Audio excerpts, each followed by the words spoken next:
Welcome back to Portland today. Next, it's the newest book from Fight Club author Chuck Palahniuk.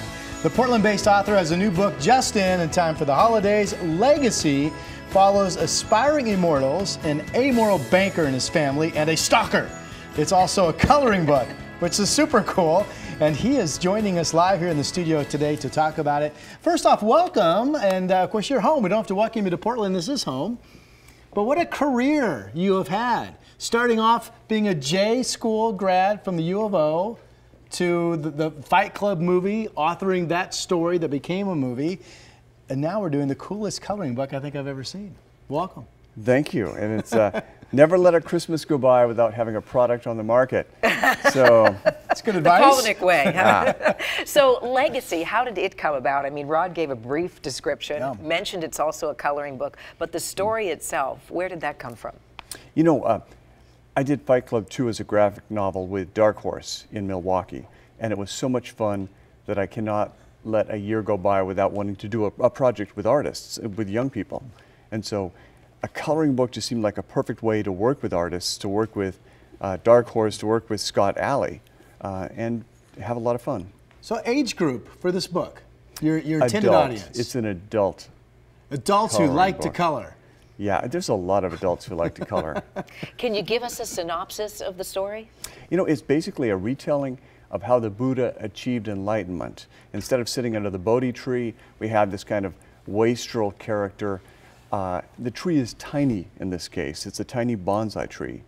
And the Buddha is gigantic. And he is despicable, and he is misogynist. But all of that changes.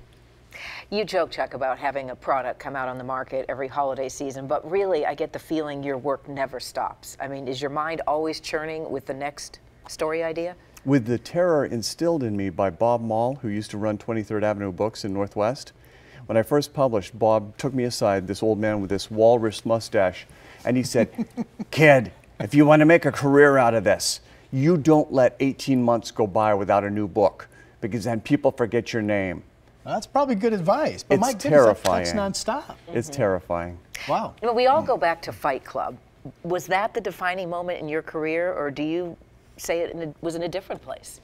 You know, it's just a kind of continuing disaster, because the book was a failure, and then the movie was a failure, but somehow it stayed in the culture all these years, and it has slowly built an audience. You view that book as a failure?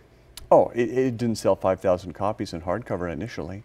And really? The movie was in theaters for less than 10 days. But now it's a title everybody's familiar with. Right. Yeah. Same thing with Harold and Maude. So many things that come out and are failures initially become classics. So it seems like being an author is your settled calling, because when you got your J school degree, what were your thoughts? I'm going to do this over the next 20 years. Do you remember? My thoughts were, I'm going to work at Freightliner on the assembly line for the next 20 years. Those should have been my reasonable thoughts, because that's more or less what I did. Which you did, yes. Yeah. You did while you were writing? Yes. I see. Now, Lullaby, a successful book, and you've written a screenplay for that. When can we expect to see it on the screen? Don't hold your breath right now, because there's a kind of a legal hurdle with Lullaby. But the pilot and the first season of a series from my book Survivor start shooting after the first of the year. The people who made American Horror Story have bought my book Invisible Monsters with the plan for a feature film. There are a lot of feature films and a lot of television series in the pipeline right now. Fantastic. Wow, so your career is really kind of hooked into Hollywood now. You're it's in, it sounds like. You're all in. Snarled up, isn't it? Like a hair in a drain. But you stay here in Portland. Have you tried the lifestyle in Hollywood, or has it always been based from here? You know, I live in the Gorge, and I spent a week this summer on my roof with a garden hose, trying to make my house not burn down. And so it's nice to come back from being everywhere else in the world and to be in the Columbia Gorge.